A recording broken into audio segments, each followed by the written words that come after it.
जिस व्यक्ति में होता है यह गुण, उसके सामने झुक जाती हैं सभी शक्तियाँ। एक बार भगवान गौतम बुद्ध अपने शिष्यों के साथ किसी स्थल पर ठहरे हुए थे। शाम के समय में वह अपने एक शिष्य के साथ भ्रमण के लिए निकले। दोनों प्रकृति के मोह दृश्य का आनंद ले रहे थे।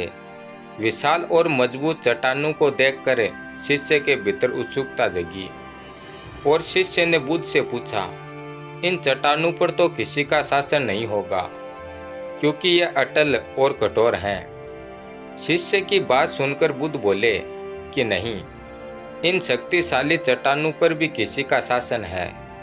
लोहे के प्रहार से इन चट्टानों के भी टुकड़े टुकड़े हो जाते हैं। इस पर शिष्य बोला, तब तो लोहा सर्वशक्तिशाली हुआ। बुद्ध मुस्कुराए और बोले, नहीं, अग्नि अपने ताप से लोहे का भी रूप परिवर्तित कर सकती है। उन्हें धैर्यपूर्वक सुन रहा शिष्य बोला, इसका मतलब अग्नि सबसे शक्तिवान है।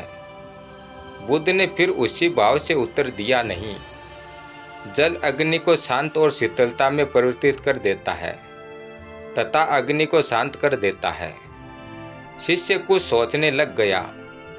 बुद्ध समझ गए कि उसकी जिज्ञासा अब भी पूरी तरह शांत नहीं हुई है।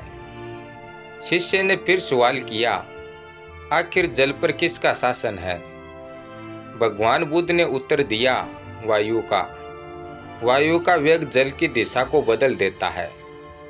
शिष्य कुछ कहता, इससे पहले ही बुद्ध ने कहा कि अब तुम कहोगे पवन सबसे शक्तिशाली है।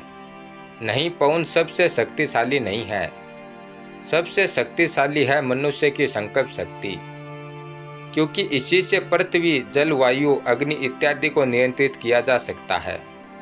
जीवन में कोई भी महत्वपूर्ण कार्य संकल्प शक्ति के बगैर असंभव है। इसलिए अपने भीतर संकल्प शक्ति का विकास करो और आगे बढ़ो। वीडियो देखने के लिए आपका बहुत बहुत धन्यवाद।